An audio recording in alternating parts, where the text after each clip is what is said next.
Welcome to Tucker Carlson Today. There are a lot of newsmakers and topics that we don't have time to cover in any depth on the nighttime show. One man we've been wanting to talk to for a long time at some length is the governor of Florida, Ron DeSantis. He's one of our first on-set guests for Tucker Carlson Today, and we're grateful to have him. Governor, thanks a lot for coming on. Great to be here. So you run this big, complex state filled with all kinds of different people, competing political interests at a time of real intensity in the country. What have you learned from that? What are the takeaways from it? Well, I think leadership matters, and willingness to take decisive, strong action without being worried about your own shadow really makes a difference. I'll talk about the first part of my term, and then more recently with COVID. When I became governor, I fired Scott Israel, the sheriff of Broward County, who had mishandled the Parkland massacre a year before.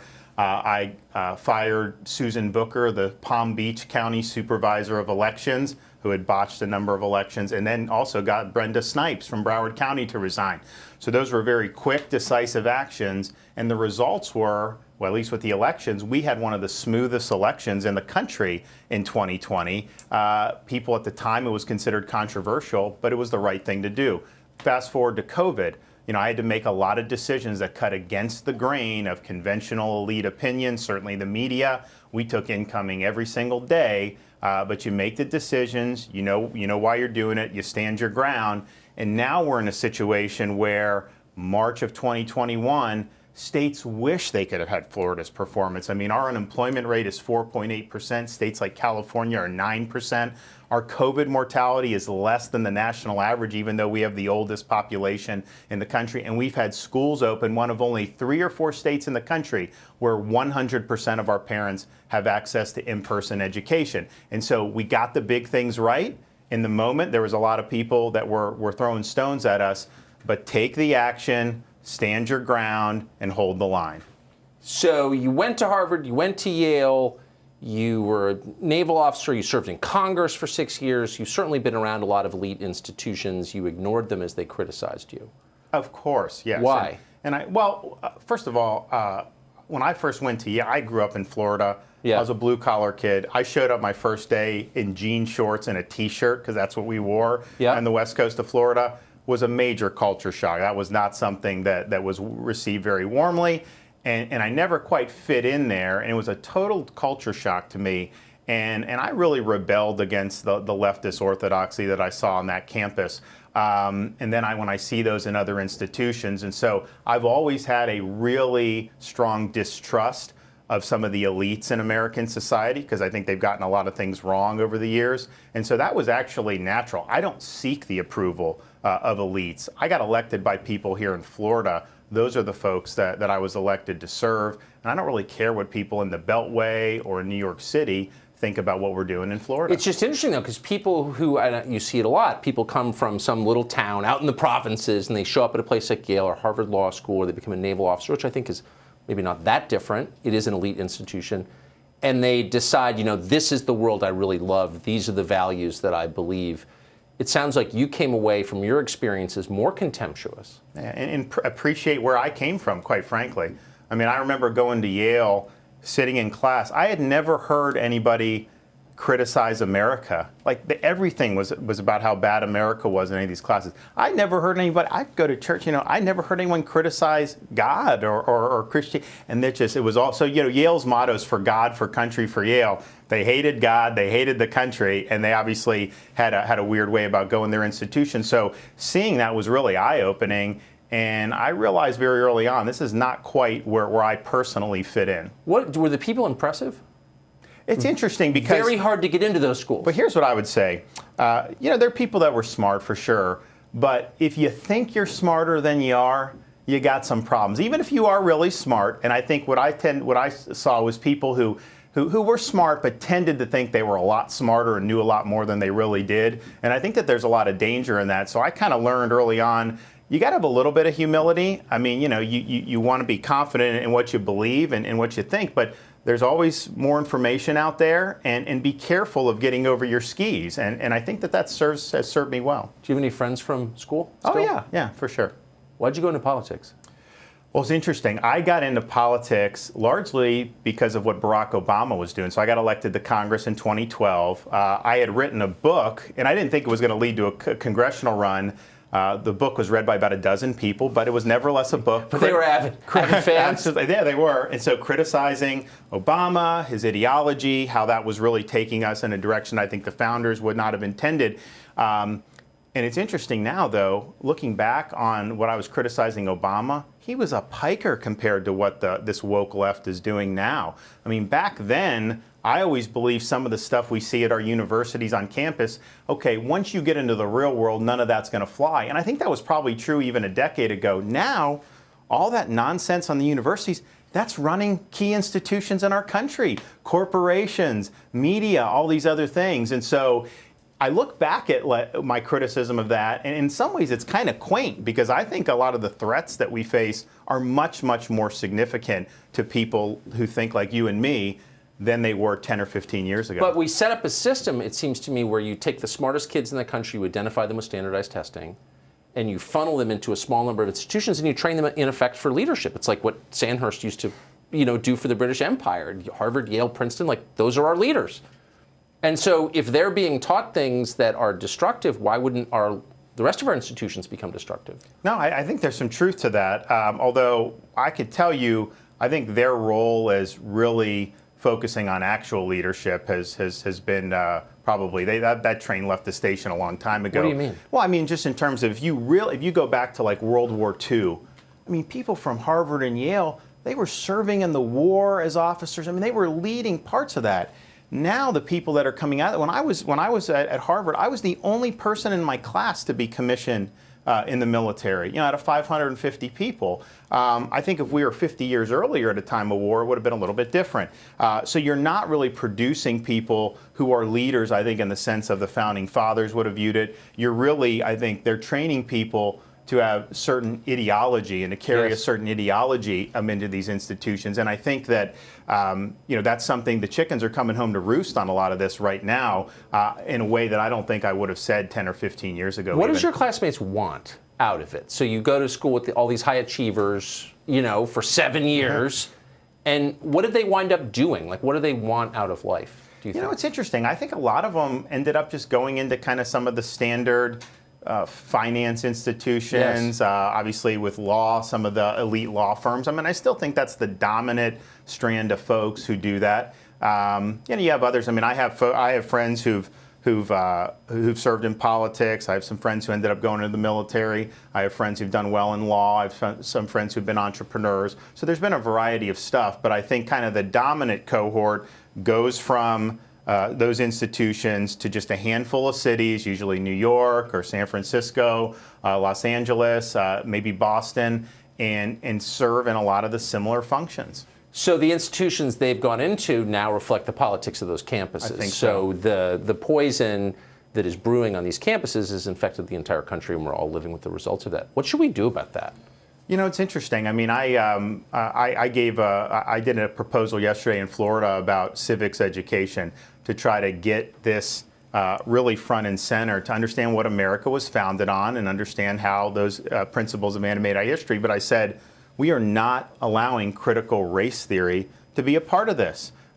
Teaching kids to hate their country, teaching kids to hate each other is not worth 1 red cent of taxpayer dollars. And so we're drawing a hard line in the sand here in the state of Florida in our K through 12 system. And I think that that's important because, look, if you give people kind of the facts and you educate them on some of the core principles, if they go into a university system, I think they can probably make sense of what's really true and what's not. I think one of the problems has been we've been graduating kids out of high school who literally have not been given any information about what our country stands for or any of the principles that it was founded upon. So we're trying to do something about that in the state of Florida, and I think we're going to end up having some success.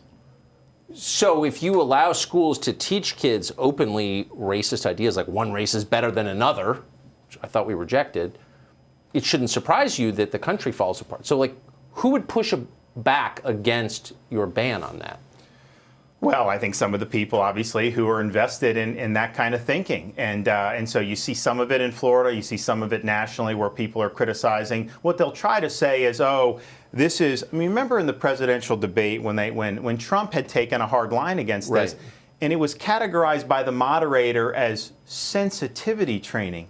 that's a joke. It's not sensitivity training. It's pretty insensitive. Exactly. It's actively teaching to dislike someone based on the color of their skin. And so I think being honest about what it is, making sure parents are informed about it, and then letting them know we're not going to allow it in Florida, is a really big deal. I think some parents, when they see it, I think most of them are like, this isn't for us. But I think a lot of them really aren't sure what all this stuff is. And so we can't let the left try to act like this is some benign thing that they're just doing to do a little bit of diversity training. Yeah, Trump, for all his good qualities, could never really explain it. He used about 3 adjectives over and over. It's bad. It's bad. True, but why is it bad?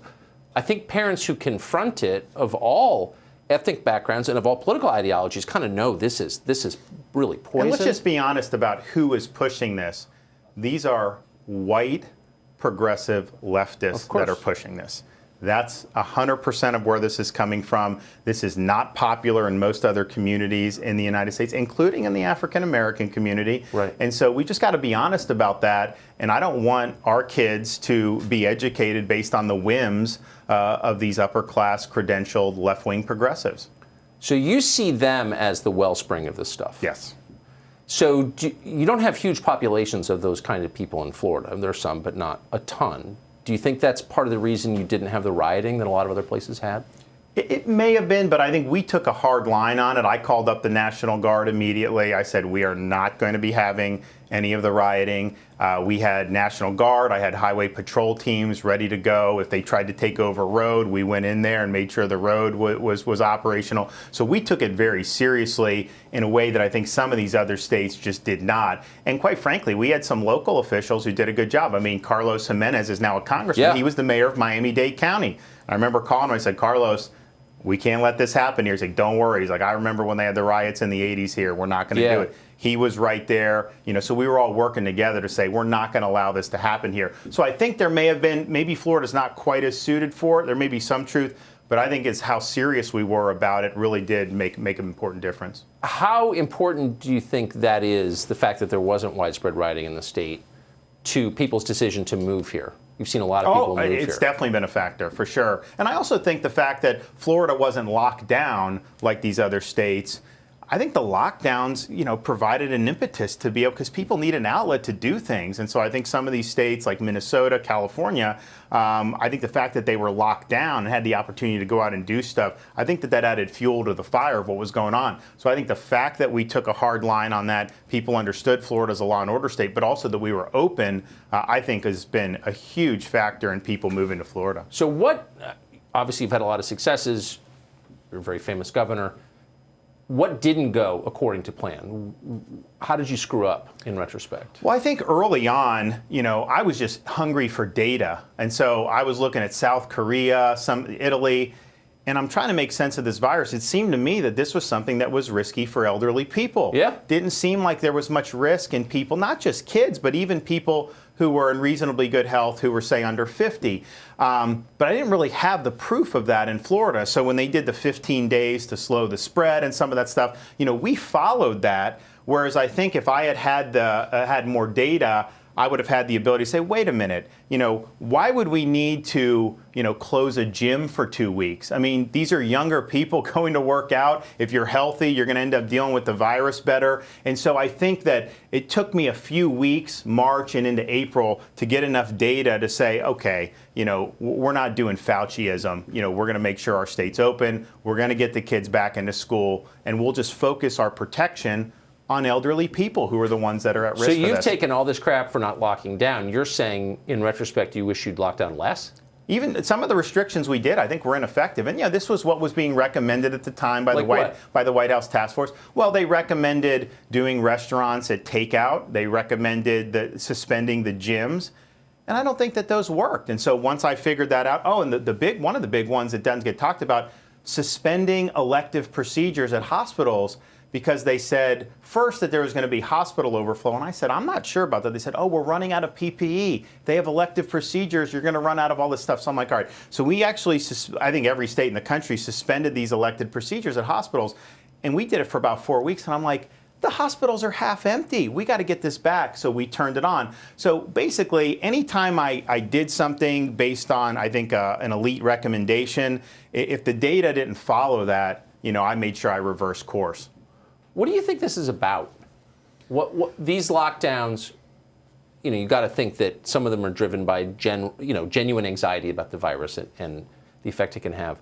But then you see measures remain in place despite mountains of scientific data. So you have to ask, what is the motive here? What do you think it is? Well, I think that initially it was primarily driven by panic and fear. And I think some of these elites, these public health folks, there were these models being woven around, which all of them, by the way, were garbage. Neil Ferguson's model in Imperial College, garbage. The hospital models that Fauci used, garbage about hospital overflow. But nevertheless, they believed that. So they thought if they didn't take drastic measures, that we'd have 100,000 people in like New York that had no hospital beds. So I understand why you think that was. So there were mistakes made in good faith. I think a lot of it was based on that. The problem is they've never been willing to admit that they were wrong about this stuff. And there's nothing wrong with admitting, that you got things like, hey, I didn't have all the information. We did some things. I think it's probably better to maybe go in a different direction. Instead, they remain wedded in this lockdown frenzy. And I think some of these politicians, they put themselves out early as the savior of the public. We're controlling the virus with these draconian measures. And so if they were ever to lift them and the virus didn't then resurge, then people are going to say, well, wait a minute, you don't have the measures, the virus isn't coming back. Did we really need to do this from the beginning? I mean, for example, people point to Florida in a lot of these states now and say, wait a minute, California, you look at the last 6 months, California's done worse than Florida in every metric per capita, and yet Florida's completely open, and California's been locked down. How do you account for that? It's very difficult to account for it, but I think a lot of the folks who are so invested in lockdowns, they just don't want to admit they were wrong. They don't want to admit that some of the problems that they caused were caused in error. But I mean, people are pretty understanding. Human beings make mistakes. If you continue to lie about evidence that everyone can read on the internet, you beclown yourself, you humiliate yourself. Well, I think so, but you've probably seen some of these numbers about how certain segments of the population view the danger of the virus. And there's certain segments of our population, while the virus is serious, they way overestimate the danger, particularly to normal, healthy adults who are, say, under 50. They overestimate the number of people that would be hospitalized. There's a plurality, I think, of liberals that believe, or Democrats that believe, the hospitalization rate for people infected by COVID is 50% or more in a recent survey. And it's really about, of cases, it's like 2 or 3%. Of all infections, it's probably even 1%. And so when you see that, there's some of those folks who still believe the March of 2020 hysteria that was there,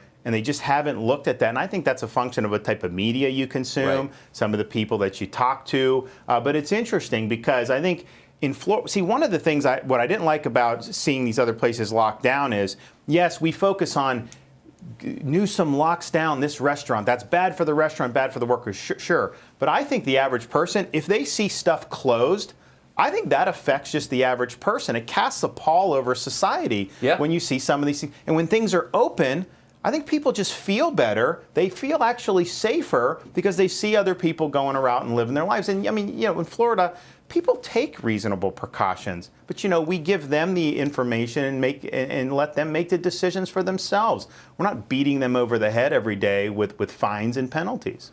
It does seem like there is intent behind some of the misleading statements that you're hearing from political figures, and I think it's making people paranoid.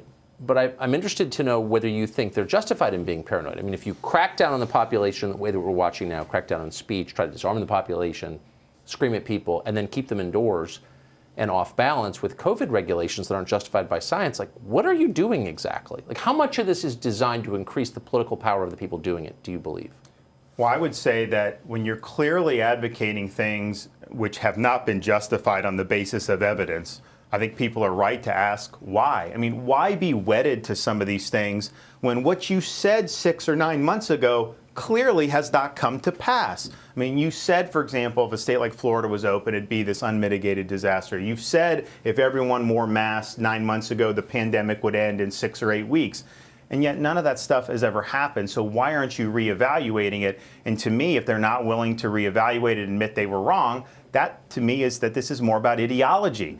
Some of it is, I'm not going to say benign, but like I think some of these public health people, they had been ignored for their whole career up until this point. Now all of a sudden, man, you get booked on CNN. Well, guess what? If you go on CNN and say, yeah, we've turned the corner, things are good, we're going to be fine, you ain't going to get booked on CNN again. That's right. If you go on and say, the apocalypse is right around the corner, and you up the fear factor, you're going to get an invitation back. So some of it, I think, with some of these public health people is about them, about their relevance, and really not wanting to let go, because the minute that they let go, then we end up in a situation where they will return to obscurity. Do you ever wonder where it's going? I mean, this country is much less free than it was a year ago. It's not recognizable from the country it was 5 years ago. So extrapolate forward, where are we in 5 years? Seriously, like what does it look like? If you go back to March of 2020, I mean, the number of people that were totally willing to just say, close churches, do all this, whatever, because they were really fearful. I mean, honestly, I was shocked at that. I was too. And I think part of it was they weren't having the data presented to them in a way that was accurate. But to see that was really, really jarring. And, you know, you go back, I mean, my election in 18 was a bit important election for Florida, for governor, two very contrasting candidates. But none of us thought that there'd necessarily be a pandemic. But if you would have told me there will be a pandemic when you're governor, I would not have ever imagined that would mean a governor can lock everyone in their home for a year and close schools for a year. It would never have occurred to me that you would have. So governors have seized powers that I don't think are legitimate. And one of the failures in all this, I think, has been our courts, because the courts did not want to mess with this at first. They just wanted to have hands off, because I think they feared if they were to rule something unlawful and then something later happened, then they would be blamed. So they took a real hands-off approach on this for months and months and allowed a lot of these restrictions to really take hold. Now you've seen the Supreme Court do some stuff, but man, I mean, just think about it. You're in California, you can't go to church for a year in some of these places. Your kids have been locked out of school for a year, and there's no effective recourse. I think it's a real problem. I mean, at some point, do people disobey? I mean, is there and no one wants to see that, of course, because you want order and you want laws to matter. But at some point, do people say, none of these regulations have been passed by any Democratic legislature? The democratic process has never really entered into this, and no, I'm not going to follow orders anymore. And what we're doing in Florida is I've asked the legislature, cabin this stuff, because for me, look, I didn't abuse, but we have local governments that have done stuff that I've had to rein in. I mean, they had restrictions that I had to override because they were inhibiting our ability to put people back to work, get the kids in school, this stuff. So I think you need to do some legislative rollback and make it very clear. So I believe you shouldn't be able to close a business like this. I just don't think it's justifiable. Put out the information. Let people know if something like this is here, but then let people make those decisions. Instead, we're in a situation where some of these states have closed certain businesses for over a year at this point. How do you get your life back? Should your life and your entire livelihood and your entire liberty lie in the hand of the whim of one person, some governor that may not know what the hell he's doing? That's not the way our system was designed. When does this end? Exactly. When do we declare victory over this, or declare a higher tolerance for the risk associated with it, and just say, we're going back to 2019? Sorry. Well, I can tell you in Florida, we've got a big UFC fight happening, full capacity indoors at the end of April. We've got WrestleMania in April in Tampa. We're going to really do it. So our view here is you can make these decisions for yourself.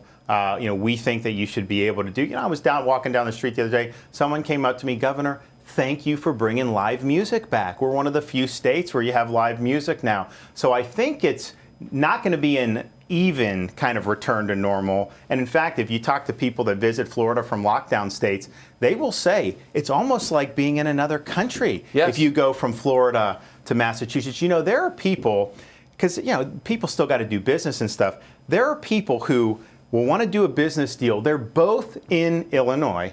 They will fly to Florida so that they can have dinner and talk business and come to an agreement, and then they both fly back to Illinois. I mean, that's what's happening in this country. It's insane. It certainly is. And people who like to live under the boot of fascism will stay in their collapsing states, and people who don't will move to places like Florida.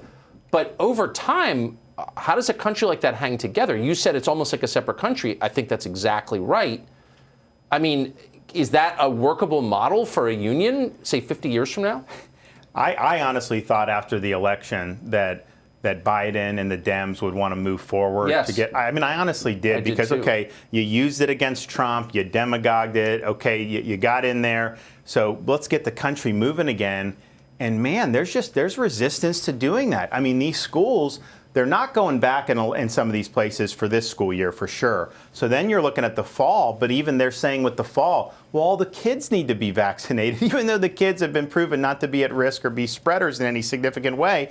And so it is not ending anytime soon in some parts of this country. And I think it's a huge. What should parents say to that? If someone says your 7-year-old must be vaccinated, what do you say? No vaccine mandates. In Florida, we are making it available for people. No mandate for anybody, and we're also not going to allow any vaccine passports. The idea that you have to show proof of receiving a vaccine to be able to participate in society, I think that's anathema. But you just point out that kids are not generally susceptible to the virus. They don't tend to pass it on to anyone. The vaccine, which seems like a godsend, is also pretty new, and we don't know that much about it. Like, should parents be eager to get their 7-year-old, absent other factors, vaccinated? So I have a 4-year-old daughter. My son's going to be 3. My daughter's going to be 1 at the end of this month. We're not going to vaccinate the kids for COVID simply because they're at incredibly low risk. Right. And they're not at any risk really to spread it to us. And quite frankly, I'm at low risk. My wife's at low risk. I'm 42. It's fine. And so, yeah, so we won't do it for kids. Now, it's not approved for kids yet. They're doing different types of trials. But this is less dangerous for kids than seasonal influenza. That's just the fact. If you look in Florida over this winter, our hospital admissions for pediatric respiratory admissions fell off a cliff compared to what they were in previous flu seasons. And so, to me, we should embrace that. We should be thankful for that. I mean, imagine if COVID was the opposite and attacked kids in particular. I mean, I think a lot of us parents, we'd be really, really concerned about that. But the data is clear, the evidence is clear, and I think for school districts to go down the road of saying you have to mandate that these kids get vaccinated for COVID, I don't think that's based on good science, and it certainly, I think, would be a violation of people's freedoms. What do you read for news? It's interesting. There's different sites that I think have like the clips on them, and I have a bunch of different. But I read. We get the Wall Street Journal, but most of what I'm reading are sites that are aggregating different things. Right. And so you have. I used to read Judge Report. I don't read that anymore because it's gone off the deep end. So you got things like Citizen Free Press. You have you have Breitbart. You have. Some of these populist sites I think are doing really, really good. And then I read a lot of clips for different things that are going on in Florida, which are just basically aggregated from around the state. Is that the first thing you do in the morning? Usually, but I'll thumb through at night and then do whatever, and I try to get a workout in the morning. So we'll, and then obviously I have a lot of firsthand material that I get presented with in the morning, and so we focus a lot on that. I meant for national news, right? Yeah. You're having all kinds of numbers from the state of Florida. Where do you think the media go at this point? You said most people who move here from other places are ignoring the media coverage of Florida because they assume it's dishonest, which I think it is. But is that sustainable? Can you have a country where nobody believes the news media? I think it's a big problem. If you look, the kind of the corporate media has always had a liberal bias. Right. But if you go back 20, 30 years, it would always be through a liberal prism. But they wouldn't just do some of the stuff that they do now. They are actively partisan. And not only that, it's all about crafting a narrative, regardless of the facts. And so if there's a fact that's inconvenient to the narrative, they'll smother the fact. They'll ignore the fact in order to be able to continue with the narrative. You think about some of the stuff that's been put out since Trump's been president. Russia collusion, false. Jussie Smollett, false. Some of the stuff they tried to accuse, like Don Jr. of doing this or that, Cohen and all these bombshells turned out to be false. The phone call that Trump supposedly had with Georgia where they fabricated the quotes. Those aren't even real quotes. And so I think it's a big problem for democracy. Part of it, there's no accountability for the corporate press. I mean, they can do this with impunity, and no one really holds them accountable. I think their model is kind of smear their opponents for clicks. And I think that worked very well for them when Trump was president, because they were really playing to an enraged left-wing base. Well, now that we're in a different environment, you see the ratings going down. I don't know how the websites are doing, but I would imagine the traffic on those are down as well. So they got to figure out what they're going to do. Maybe it's attacking you, or maybe it's attacking me, or some of the kind of the directions that they go. I think they want to find something to be able to do. But I think it's way worse than it was 10, 15 years ago. So what does it mean for you? You're running a state. If the Orlando Sentinel or the Tampa Tribune or whatever, St. Petersburg paper, attacks you, do you, sincere question, do you care? No. You don't care at all? No. Does it affect your life in any way? Does it move numbers? Does it convince people not to vote for you? Does it make it harder to get things through the legislature? Is it relevant? So I think what it does is it probably hardens people that are not inclined to support someone like me with my philosophy or whatnot. But in terms of our base, they don't believe these newspapers anymore. They just assume there's an agenda behind it. And so in some ways, it can make it a little bit more difficult, someone me, because I know the narrative is going to, in some ways, be hostile. If I do something good, they're going to try to do it in a way that makes it seem not as good. But on the flip side of that, if I really were to screw up, my voters wouldn't believe the paper if they printed it anyway. So they've lost a lot of credibility, and I think they've lost the ability to really inform people who are just looking for information. So they're playing to more of a base. They become more overtly partisan, and I think the influence is more narrowed. You married someone in the media, now that I think about it. Yeah, but I'll tell you, and it's not just because my wife. The local news is probably the fairest yes. Compared to the national media. I mean, obviously we have some good outlets like Fox that are fine, but and then the newspapers, I think, have become very partisan. I think the local news, you go, you do something, they'll put what you did that day, and they can ask me questions. That's fine, but that's all fair game. So what my wife did. And she also has insights, and I mean they're trying to turn around packages, they're trying to turn around stories every day as reporters, and so they really want the content. So I think that's been much better in terms of doing that. And I also think, quite frankly, local TV has way more influence than the newspapers do now. I mean, the newspaper circulations have just shrunk dramatically. I mean, some of these major areas of Florida, the circulations are probably a fraction of what they used to be. Whereas there's still a lot of people that want news. They'll just turn on the 6 o'clock news. So you still have that, and I think that they do try to hold an audience, and I think that they know if they were to become overtly partisan like some of the newspapers, that they'd probably hemorrhage viewers. I got to ask you, there's this kind of weird interlude in your bio, which is this, ascent, all these impressive achievements, but then you take a year and you teach history at a boarding school. Why'd you do that? And coach baseball. Yeah. Oh, is that why you did it? Yeah, I coached baseball. So, I think part of it was I'd played baseball my whole life. I played 4 years in college. I wasn't going to make a living at it. And I think part of it was, I didn't quite want to just walk away from baseball in some respects. I mean, I knew that I needed to kind of get on. So it gave me an opportunity to kind of still be involved with the game. And at that point, I was trying to figure out what I would do. I mean, I thought about potentially trying to go into maybe a front office type of situation at the time in baseball. Maybe go to law school and then maybe use that as a springboard to get in. So you really loved it. Yeah, I did. And then just being able to do college, I think I worked harder in college. I mean, I worked hard as governor. I worked hard in the military, all this stuff. But I mean, I played sports, which, you're training all the time. I'm studying and trying to do the best I can. And then I'm also working to help put myself through to make the odds and ends meet. And I just remember being really tired. What did you do for work? Anything imaginable. I was known as the most employable guy at Yale. Literally, people would call me, can you get a couple guys together? I got to put up fences, at the Yale Bowl, or I got to move pipes, or I got to do anything. So I did just about anything. I was one of the ball boys for the soccer team. Like when they'd kick a ball out of bounds, me and my buddies would go grab it and then put it back. Anything under the sun you could think about. And I'm making whatever, $6, $7, $8 an hour doing this, but I'm filling in as much as I can trying to do it. So there was just, I was a little bit tired, and I was like, you know what? maybe I just need to gather a little bit. Maybe coaching will be fun. So we did it, but then I knew. I mean, I had good marks and I had good scores, so I knew if I wanted to go to law school, I'd be able to do it. What are you going to do next?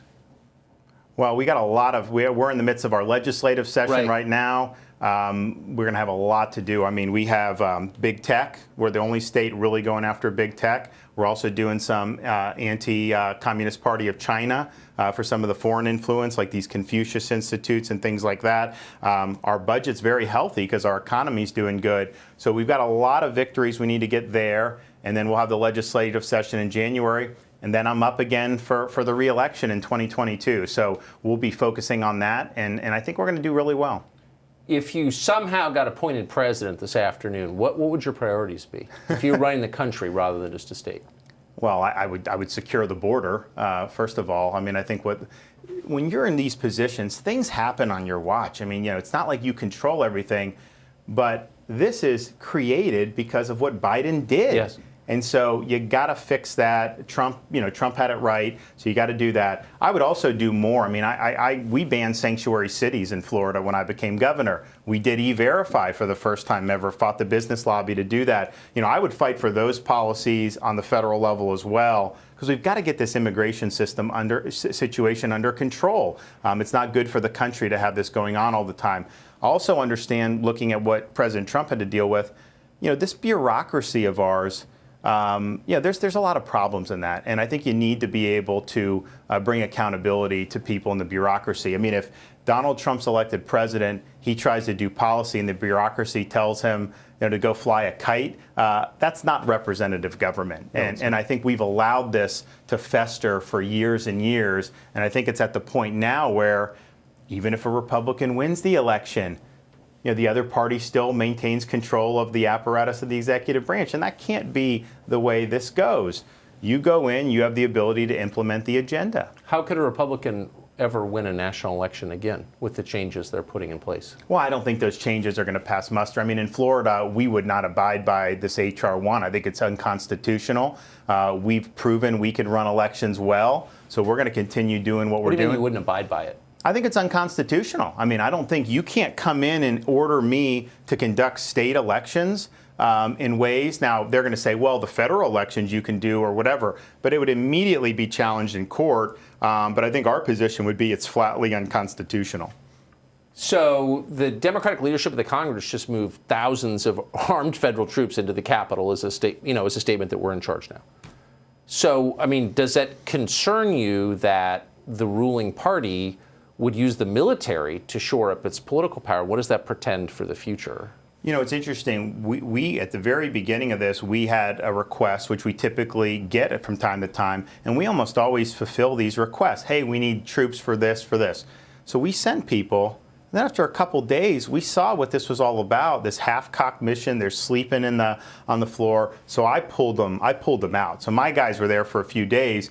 And I was like, well, they're probably going to be there another week or so, but out of principle, we got to bring back. They're still there, and they're going to be there. So I think it's a big problem when you have the fencing around the Capitol. Well, what kind of precedent does it set? Yeah, you can just call out the army or the reserves to shore up your position. I think what they're doing too, though, is they want to use this January 6th. And try to basically politicize it. And they've equated it to 9/11 even. And so I think that they want it to be a symbol of the Capitol is under siege. We're having to work in this environment where they need to be sent home. The fence needs to come down, and everything will end up being fine. What do you think, kind of big picture? You're obviously a smart person. What do you think? It does seem like the people who run the country are professional class kind of lost faith in the American project. They don't really believe in what their forefathers believed at all about the decency of America, the basic principles that undergird it and all that. How did that happen exactly?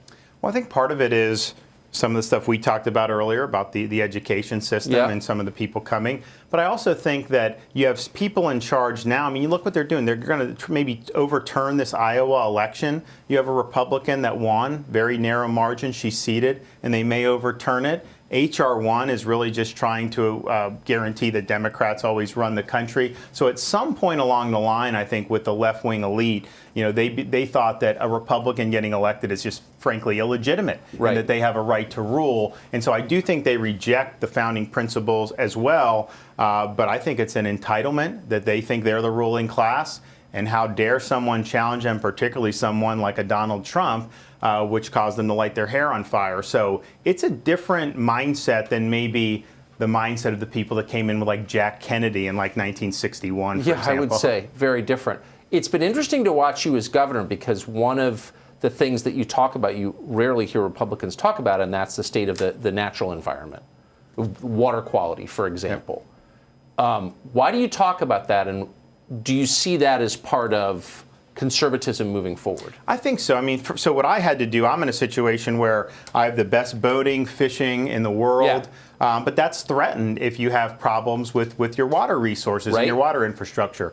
And we had a situation where a lot of the progress was being upheld by these massive sugar companies. And so I came in and was really the first governor in a long time to be willing to break that up and to say, you know what, they're not going to set the policy anymore. We're going to set the policy. We've got to do some things to make sure, that we're not discharging water from Lake Okeechobee into our rivers, and basically it hurts this coast. It hurts these coasts. We need to replenish the Everglades, get it down to Florida Bay. Everyone wins when you do that. And so for us, it's really consistent with our way of life as Floridians, because people like to be outdoors.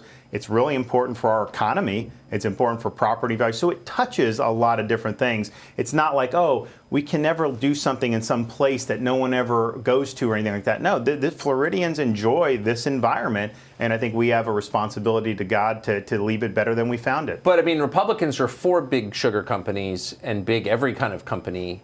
I mean, that's just kind of what we know, right? It's the corporate party. You're willing to say something different. Do you think that the future for Republicans will be less tied to corporate values? Well, I think it has to be. I mean, if you look at these, well, first of all, with sugar, I was one of a handful, I think it was me and two others out of 27 congressmen to vote against sugar subsidies from Florida. And that's all the Democrats voted for the subsidy. So it's not just the Republicans on that issue. It really is bipartisan. The larger issue of kind of corporate America, look, if they're going to virtue signal, if they're going to engage in this woke type of stuff, if they're going to try to put a thumb on the scale into state and federal politics, that's something that we have to consider. And so one of the things that bugs me is they'll virtue signal on some of this stuff. They know the media will love it and give them praise. Meanwhile, they're engaging in horrific business practices overseas and doing all this stuff. So some of this is very dishonest. It's like a Chewbacca defense to divert from some of the things that they're doing. But we cannot be wedded to corporate America, both in terms of, I think, solid economic policy. That's really not, I think, what traditional conservatism really should be about. I think the D.C. Republican Party just kind of naturally would fall into being a corporatist party. But I don't think that was Reagan's vision. I don't think that was Coolidge's vision and some of these other folks. But then we also have to understand, these companies are standing for values that really are not middle America's values. And so why would we want to put them in the driver's seat of national policy? So yes, it's big tech. Yes, it's some of these other companies. But I mean, even like, you see what like Coca-Cola is doing with critical race theory. I mean, some of this stuff is just absolutely insane. Why isn't this more obvious to other Republican office holders? I mean, you just saw the other day a Republican governor, a pretty solid conservative, basically take the side of big companies against her own state, against her own voters, against her own legislature, which is controlled by Republicans. Is that just reflex? I mean, have people not sort of paid attention for the last few years? Or why is that happening? It may be some of that. I mean, I think that some folks may fear, like, if you take a strong stand, how are these companies going to react? I flip that on its head and say, well, wait a minute. You're telling me that I shouldn't stand for the right thing because a company may then try to punish us? So what you're saying is the company should run the state. I don't think that that's what most voters want. They don't want these big companies running the state. So look, we're in a good situation in Florida because we have a massive market. So it's a little easier for me to say, hey, we need big tech accountability because there's billions and billions of dollars in this state. I mean, people are going to service this market one way or another.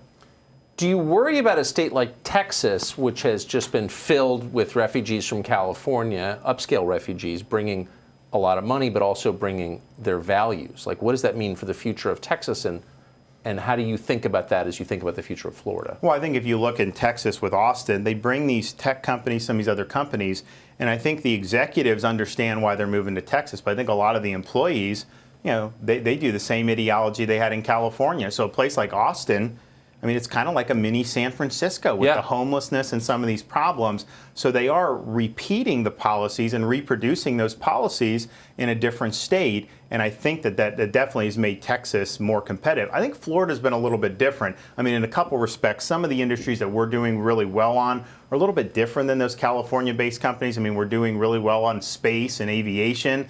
There's a lot of blue-collar jobs that go with that. We're doing well with financial services, which I still think, even though some of it's a lot of it in the Northeast, I still think leans more right than left. And then we're really working hard on manufacturing. We're doing a lot with vocational education. I say, you do not need to go to college to be successful. If you want to, fine. That's where your dreams take you. But man, we've got ability for these people can make $100,000 a year in their 20s if they learn a trade. And then I think we tend to get people who are kind of retiring to Florida because they appreciate the environment that we have. So I think the migration is just different than what we've seen in Texas. And that's one of the reasons. I mean, Florida was one of the states where Trump did better than he did in 2016. He did 3 times the margin in Florida in 2020 than he did in 2016, even though in a lot of these other states the margin was a little bit less. So I think that's an indication that I think our migration patterns are a little different politically than Texas. Who are your heroes? Who do you think of as genuinely impressive as a model for your behavior politically and in life? Well, I think the greatest public servant that's active today is Clarence Thomas. I think part of it is, I mean, he sets the standard. What he went through, just that ridiculously unfair treatment, and he stood strong through that. I think a lot of people would have wilted. But he gets in there and he does the right thing. He does not give a rip what the Washington Post or the New York or any of that think. I mean, he's going to show true north time and time again. And if you look at these decisions when they come out of the court, you ask, where's Thomas? And 99-point-something%, wherever he is the direction that you want to go. And I think obviously he's got an incredible life story from his beginnings in Pinpoint, Georgia, segregated South. But then the fact that he took from that a love of America. If anyone should not like America, it should be someone like Clarence Thomas. But yet the people that don't like America tend to be the people that have had everything handed to them. And so here he was. He actually had his family, his grandfather struggled. He had to do it. But what he came to understand is it's a great country based on great principles.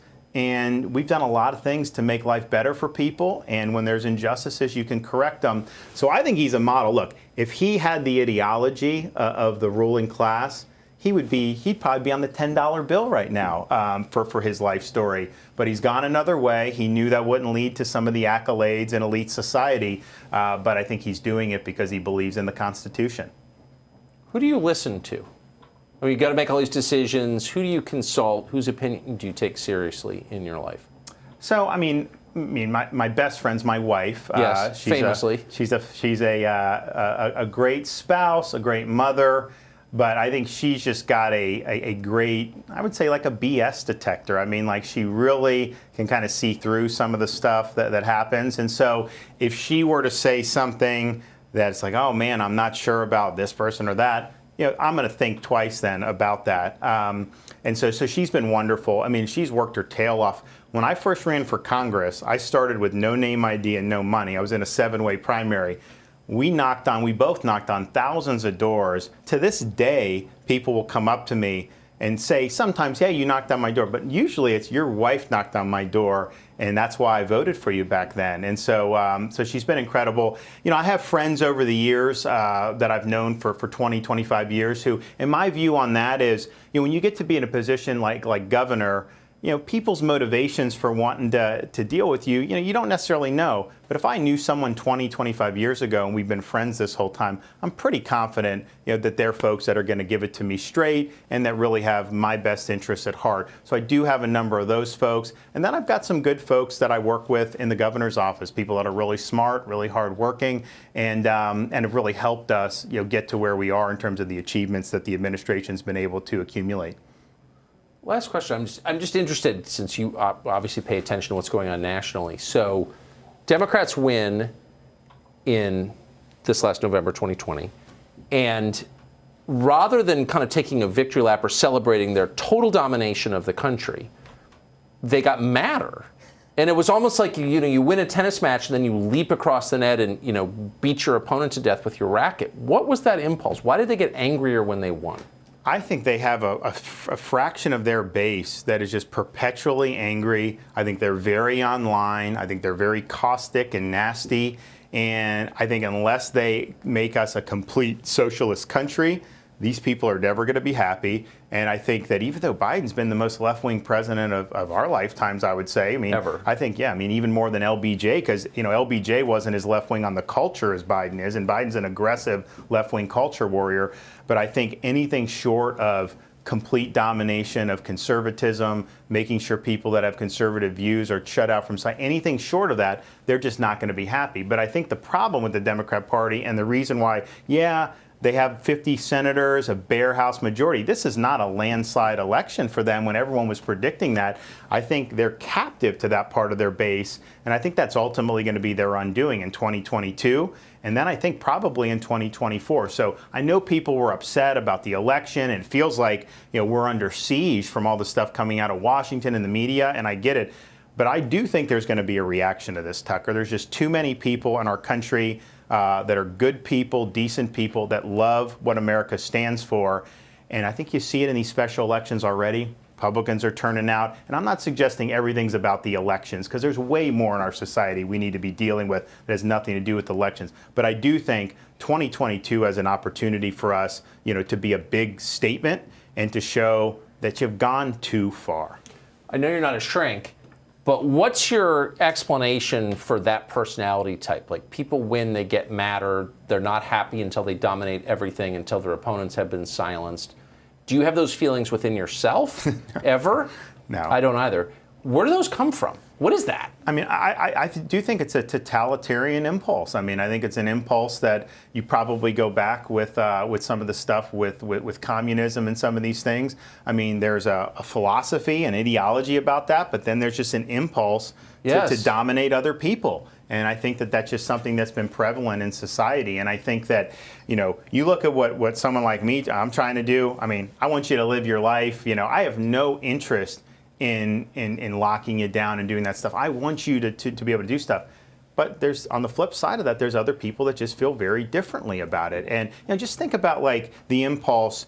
If you're walking down the street, walking your dog, and you don't have a mask on, and someone's on the other side of the street with a mask, and they will storm over to you and yell at you for not having a mask on. I'm just thinking to myself, if you're worried about them not, then wouldn't you want to just stay away from them and mind your own business? But the impulse is, you need to be obeying, you need to be doing it. So in cases like that, and I think that's a real example, what are the chances that the person who storms across the street to scream at you about a mask hates his father? As you said, I'm not a shrink, but I think that... Oh, but go ahead and play one just for a second. Do you think there's any chance that that person has warm feelings about his own dad? Honest question. I think that this is clearly something beyond just, politics about whether taxes should be high, taxes should be low. But I think that, this is one part of it, but it encapsulates the moment. I think that 20 years ago, we would view losing an election being terrible because, like, the taxes would go up. Right. And I'm not saying that's not important. But man, we're talking about things that are just much more fundamental to a society now. The underpinnings of the culture, the role of faith, all this stuff. And I'm not an alarmist, but man, there are way more threats to all this stuff right now than even 10 or 15 years ago. And so that's when I talk about what we need to do. I say different things, big tech, all this stuff. But you do got to have a backbone, because there's a lot of power and forces in our society that are against. Who's on your side, by the way? So if big tech and the Democratic Party is a one-party state right now, and the government of China and every big corporation, if they're all against you, then who is for you?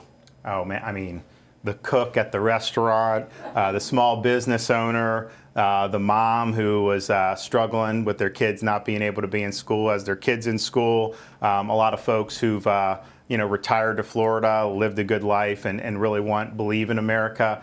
So They may not be the loudest people in society, but they're there. And when I'm out and about in Florida, people come up to me and they're really genuinely appreciative of Florida. But their only power, you're basically saying voters are on my side, and you won, so you can say it with credibility. But so you really believe in the end democracy wins, that the power of the vote in the end is enough to stand up against the institutional power that opposes you? I would say it's necessary but not sufficient. I mean, I think that when you look at some of the things that we discuss with the civics and teaching people about the United States, some of the way that the culture operates, I mean, I think you need to have more involvement in movies and entertainment and all this stuff. There's a market for this. People need to do it. So I don't think it's sufficient, but I do think it's necessary. Governor Ron DeSantis, I appreciate you taking all this time. It was really interesting. Thank you. Thank you. Governor, thank you. And thank you for joining us on Tucker Carlson Today.